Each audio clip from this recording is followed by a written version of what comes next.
And I guess the title's obvious, but say how we should title you. Pete, let me have you scoot your chair to your right. Okay, my name is Sherry Drewry.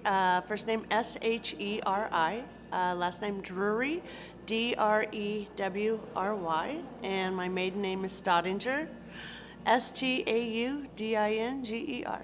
And title? I'm currently the owner of Wilma's Patio Restaurant.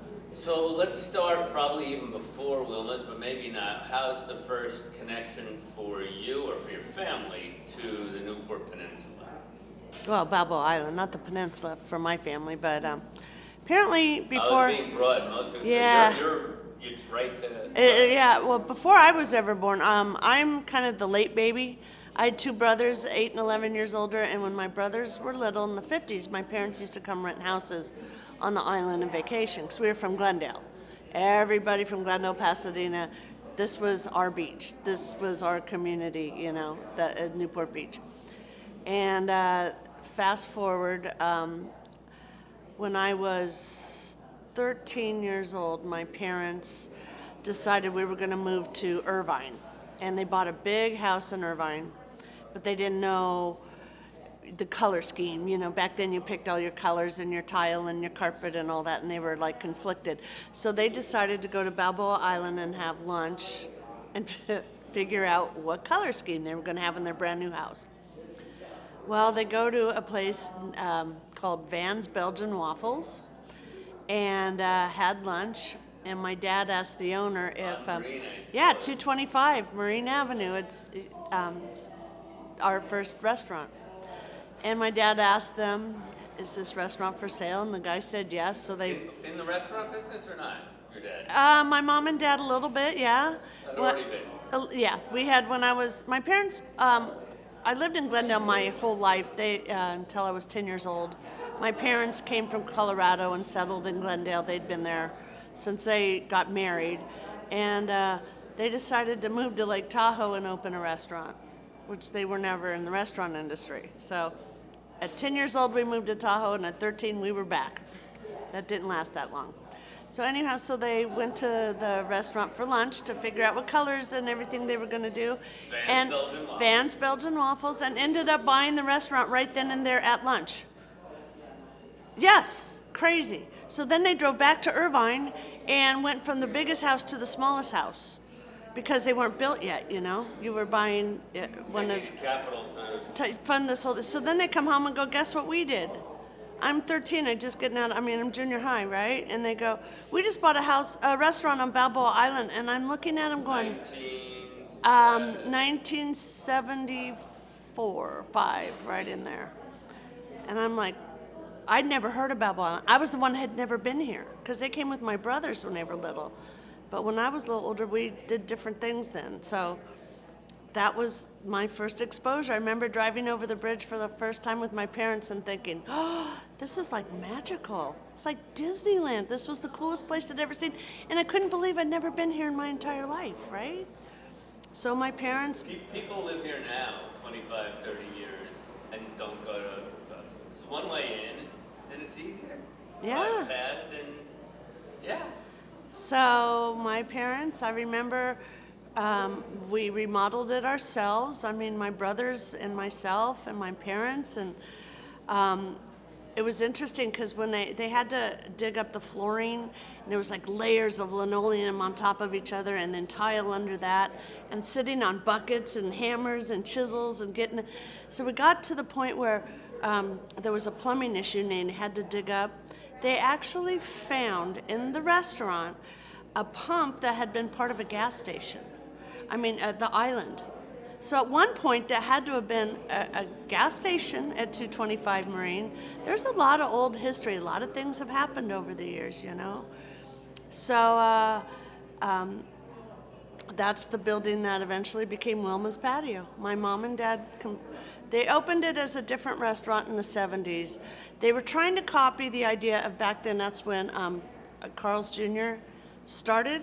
And you would go up and you would order, and they'd give you a number, and you'd sit down, and they'd bring it to you. So it was kind of like the crossover of fast food and dining, So my parents thought, oh, let's try that. Well, that flopped.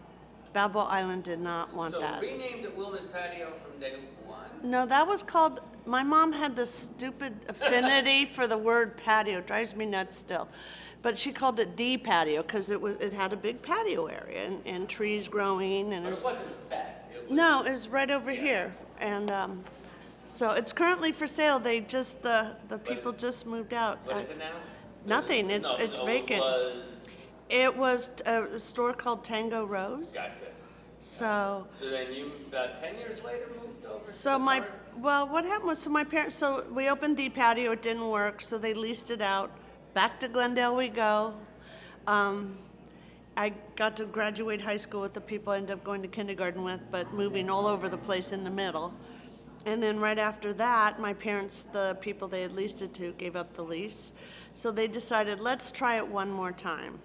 So they moved back down to the area. So there was a one-bedroom apartment above that restaurant on 225. So they moved in to the apartment, and this time they hired architects and the whole thing and completely remodeled the restaurant. And it came out really pretty.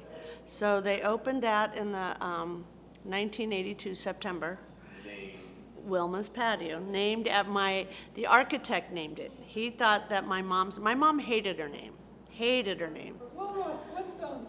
Well, she was way before that time, but exactly, hated it. So, but the architect thought it'd be a good idea because it was a catchy, made you feel homey, just saying Wilma's. So he named it Wilma's Patio, and this time this restaurant hit like crazy. So about 3 weeks in, my parents called me. I was living up in San Fernando Valley and said, we need your help. You got to come help us run this, because I had helped in the prior restaurant. So I was like, okay. That time, it was a big recession then. Interest rates were like 18%. Everything was horrible. And I'm living in the valley, and I'd been laid off twice and going to night school and the whole thing. So let's see, live in the valley, keep struggling, or move to the beach. Okay, so let's move to the beach. And my then boyfriend moved down here with me, who's now my husband. And we started working for my parents a couple months after Wilma's opened, and the rest is kind of history. So when you start in the restaurant business, Mm-hmm. even though it's your folks' place, what do you do? I was waitressing. I waitressed. My husband was learning all the inventory and learning more of the back of the house from my dad taught him all of that. And The back of the house. yeah, ordering, doing inventory, receiving stuff, scheduling, fixing anything and everything that breaks, because that's a constant in the restaurant industry. So, So But we had were- a recession, and more people are moving here, and so exactly. Well, we did really, I think this is what people wanted. They wanted a casual family restaurant. That time, that's when the Jolly Roger was kind of waning. And the Jolly Roger had been the it thing on the island since the 40s. They had always tried to buy, the Jolly Roger family had always tried to buy the property. But the Smith family, who owned the property of the Jolly Roger, would never sell it to the, excuse me, they would never sell to the Salisbury family. And I'm not really sure what that situation was. So, and they were expanding pretty heavily and going into different restaurants, so they let the lease go in 85. So that Jolly Roger moved out in 85. We're down the street, and we're just going crazy. I mean, we were getting hour waits and getting a lot of notoriety. And my mom and dad, grew up on the farm in Colorado. They didn't have formal educations, just really hard workers. My dad was very much the personality, so he was on the floor every day and talking with people, and the locals ate it up. They really loved it. So we got real successful real quick and stayed really successful. And then in 1996, my father very unexpectedly passed away, or 95 rather. In 96, a year later, so my mom and I ran it, and my husband, and then in 1996 we were sued by a guy in a wheelchair who, at that point, the whole tide was turning on a national level for the ADA.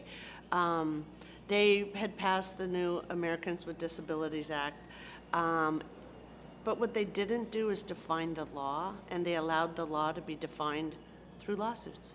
So 9 different businesses on the island were sued by the same guy. His name was Cornell Badosan. He ended up suing over 800 people. He was one of those people that basically took this idea of, defining the law through lawsuits, but legalized extortion is what came out of it. So we were one of the first people sued, and they sued everybody on the island on different days, so we all didn't go to the same judge. We couldn't go together and fight back, and it's a federal lawsuit. And we thought, oh, well, we've been here longer, than the law, so we should be grandfathered. Well, we learned a lot. Grandfathering is done by city and state. This is a federal lawsuit, it supersedes it. So we were looking at the possibility of having to remodel the entire restaurant, which had only had 16 tables. His assessment or claim was you needed some ramps or Silly things. But one of the things like, for example, the doorway has to be 36 inches wide, which it was. But then once you pass through the doorway, it has to be 16 inches wider than the doorway on either side. And one of the walls kind of had an angle to it, so it was like 13 and a half inches. Petty things. The bathrooms didn't have paddle hand faucets, so if you're handicapped, you couldn't turn a handle this way. We didn't know any of this. The health department never told us. The city never told us. It was really a learning curve, big time learning. There weren't even ADA attorneys to help you fight it or to teach you how to become, ADA compliant. I'll bet there were ADA trial attorneys. Oh, let me tell you, yeah. How did it all end up, Sherry? Well, we ended up having to settle to get out, because to go to court on something like that, it's like $150,000 minimum. My parents didn't have that kind of, we had just lost my father. Right. It was just my mom and I. Insurance No, insurance didn't touch it. And like I said, to stay compliant in the building we were in, we had 16 tables. We would have had to take 5 out. That's going the wrong direction. We were getting more popular at that point, not No, this going all the happened other way. in 224 and 225 Marine Avenue, yeah. So that really necessitated a move into the old. Exactly. But at that time, we didn't know that. I mean, my mom was so stressed out and freaked out, and she's like, should we just close? Maybe we should just close. Maybe this is just the end. And an interesting thing happened. Back years before, Mrs. Smith, who owned the Jolly Roger property, lived on the bayfront. She, in her declining years, she walked down the street and told my mom, I want you to have my building. And my mom's like, I already have a building. At that point, I have but thank you. It was really a sweet gesture on her part. Well, when we were facing, our lawsuit, and if we're going to even be able to keep Wilma's going, what are we going to do? My mom remembered that moment with Mrs. Smith. And Mrs. Smith had 2 sons, and they both live in the area. One of them lives right in Irvine Terrace. So my mom got a hold of him and said, at that point, they had just, after the Jolly Roger closed, there was like 5 or 6 restaurants in succession. Nobody could ever make it work there. So at the moment the restaurant was closed, it had been the Balboa Pie Factory. They went out. They were trying to sell their lease, but my mom, being a very, very wise businesswoman, went around them and went to the then owners, the 2 sons that had inherited it, and explained the whole situation, and they knew that their mom wanted my mom to have it. So on a handshake, they cut my mom a deal, said, don't even pay me until you sell your building. So we moved in, and it took about 8-9 months to sell our building. And you'll never guess. You did own your. Oh, yeah, my mom and dad, they owned that. When they bought the restaurant, they bought the property, they bought everything. And guess who they sold the property to at that point? Shirley Pepys. Shirley bought the property from my mom and made it teddy bears and teacups. And so once the building sold, then we were able, to go into escrow with the Smith brothers. So that made my mom the second owner of that property since 1914, since they built the building. So that's pretty cool. So then we moved in there. And you had to buy out the lease of the. No, because my mom went directly to the owner. No, so the other people did have a lease though on it. So but they didn't. Yeah, I don't know how my mom wangled that one, but she did. Yeah. So we And closed. that doubles your, go ahead. So it's a double lot, and it was a lot easier to make it compliant for the ADA, the Americans with Disabilities Act. So we moved in. We closed the old Wilma's. Did this guy, is he around still, by the way? I believe he is. I know his lawyer was Mark Potter. Always reminded me of Pottersville from It's a Wonderful Life. I know the name Mark Potter. He got disbarred. But I think he's actually back again. I think he wiggled Did his that way cause back. other businesses to close? I don't know if they closed, but every single business did what we did. It was just easier and cheaper just to settle and move Right. on. But if I not, know. in a terrible way, but if not for that, that doesn't set things in motion. Exactly. So who would? I mean, we probably would have never moved. You're You know. twice the size there, two and a Yeah. half the size. Yeah. It's a double lot, so it's exactly twice the size of our single lot. So, like I said, my mom sold that, bought the new lot, you know, and we left the old building in, I think it was like October 26th, 27th, right before Halloween. And the day we closed, customers literally, they came and helped us move. They're grabbing all the chairs. They're walking down the street with their chairs, carrying the tables, carrying dishes. It was the funniest thing you've ever seen. You said 96? 97. 97. And it was November, I think the 4th we opened in like 5 days later. Wilma's went from there to there, and it's like we grew up. So that's how that happened. So now we're in this building. It took Go ahead. it took a little while to figure it out, I will tell you. It is a tiny kitchen and a huge floor plan. So I think the first couple of years we were there, we struggled a lot. We didn't have it down pat yet. So that took a little while. But I will say, I think it had a little blessing, is the Salisbury family gave us their blessing, if you will. And we opened in 97, and 98 would have been the Jolly Rogers 50th anniversary. So we worked with the Salisbury family. We turned it into the Jolly Roger for a day on their 50th anniversary and celebrated their 50th anniversary. So Salisbury family started the Jolly. Right. Yeah. Art and Salisbury started the Jolly Roger. Well, what do you think it's definitely one of the longest running. It's a thing, you mentioned Balboa Island. Oh, we go to Wilma's, give me some thing. And maybe some, I don't know, famous people come in or regulars all the time. We have What are your lots. highlights? I know. Probably watching people come with their families, watching their families grow up, and then they keep coming back with their families. We had like 3 big families that came every single Sunday, and it was the Violas, the Vanesses, and the Rainies. And they were all related. They all grew up together in like Arcadia. But they all ended up in this area, and they would come every Sunday.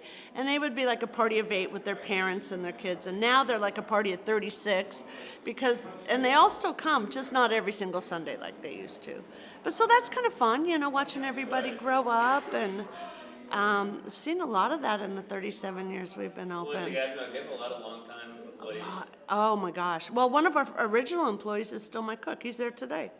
His name's Hubinal Martinez, and my mom couldn't say Hubinal, so she called him Benny, and now his entire family calls him Benny. Nobody even knows him. What's that? How long will he be there? Any idea? Because I'd love to send Anthony over just to shoot some quick, what we call B-roll. He's probably going to be gone. Are you going to be here tomorrow? Tomorrow might be bad. Let's see. We can maybe get him today. He's really shy. No, we're But not you going to can interview him. We're just get his face on camera. Yeah. And then you're going to go over there from here? Oh, yeah. Just get you interacting with people. Okay, Would be cool. if you want to. So, well, just to wrap this up then, so now total years would be 30. 7. We just had our anniversary in September. Keep going. So, yeah. So my dad passed away in 95. We lost my mom 2014. I bought the business from my mom 2012. Had a little family skirmish, and it was better if I bought it than if I waited to inherit it with family members. Made a clean situation out of that for myself and because I wanted to keep it just the way it was.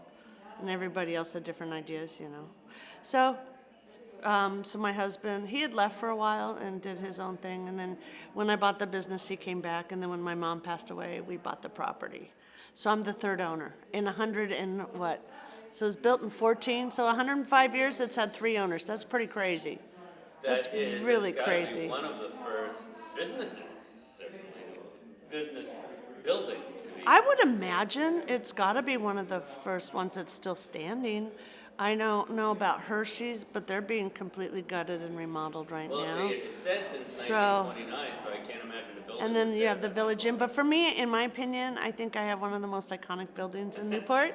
You know, between that and the Pavilion, who ironically, guess who runs the Pavilion now? The Salisbury family. So here we go again. I had my wedding Circle of reception. Newport life. I had my wedding reception at the Pavilion. I had my mom's. Building, too young, no, the building might have some designations, historic. Well, you know, when the Jolly Roger was there, they did go to the state and try to get it named as a historical landmark, and they did. They gave me the letter. And back when they did that, it was like in the early 70s, it was all hand typed, the letter from the state. It wasn't even, formal like now with computers and that. And it did get designated as a historical landmark. But when you do that, you own your property, but you can do nothing to your property without permission. You can't hang a picture, you can't put a nail hole in the wall, you can't paint any color you want. You have to get approval for every single thing. And I think it made it too difficult, so the Salisbury family just backed out of it. But I have they gave me the original letter, so I have the original letter from the state. Do you think, to finish that, do you think there would be a successful, well, 2 things. Nothing stays the same. Hershey's Correct. can become Irvine Ranch, which is much higher end. Does that worry you? Are you happy? Would you like to see things change on Green Avenue? It's a loaded question, kind of, sort of. I like tradition. I like to honor tradition. Not that I'm stuck on keeping anything the same, but I like to honor tradition. So a little bit different from my perspective.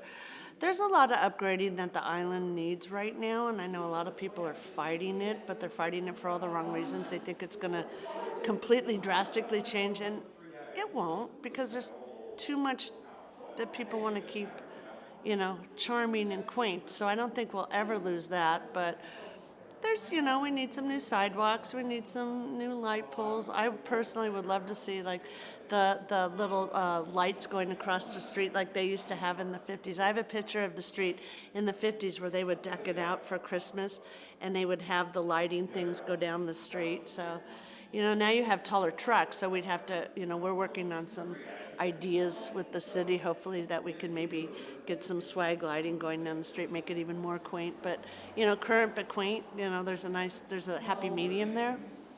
So, Last thing, do you think it would have been, could have been as successful? It would have been as enjoyable, all the family. If it was somewhere. Do you think being on Balboa Island played? I think that's everything. You never know.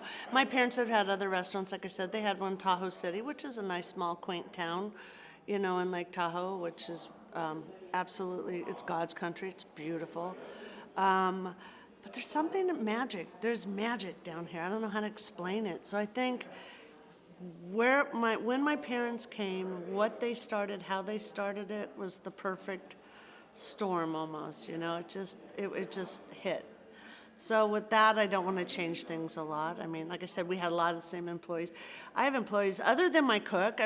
My chef's been there over 30 years. A lot of my waiters have been there over 30 years. We have one family that has 17 kids, the Cabrera family. We've had 9 work there. We currently have 3. We have nephews, now we're into the next generation of the Cabrera family. Well, it's got to be wonderfully satisfying for you. Yeah, we're just a big crazy family. We fight. We love each other to pieces. We make it work. My parents. That old saying, you should never work with friends or family. We're all friends and family. And it's 7 days a week. 7 days a week. 7 a.m. to 9 p.m., 8:30, and during the week, 9 on the weekends. On and on. Yeah, on and on. So right now, I think the biggest thing is on a food level. Food's changing a lot. How people are eating is changing quite a bit. Everybody's going, plant Organic. protein, organic, and then, so staying current enough with that environment, but still keeping it Wilma's is kind of a little bit of a challenge. Not a lot of But millennials here, so. at the moment, you're right. But we do have avocado toast. For them. So, but yeah, I think just staying in tune and in touch with the island people, and right? I think we've probably certainly helped boost the Christmas party in the last couple of years. Absolutely, Stay absolutely. right there, Sherry. We're just gonna get a little cheap shot, and then A little you what? said you were just what we call a two shot. Oh, two shot. Oh, okay. Okay, and then you are going over there, so I'm gonna send when we pack up. This is Okay. it for today. Sure. I'll send Anthony over there. Just gonna shoot some B-roll. Sure, that's great. Yeah. So Is this showing here, or where's this? Yeah. So we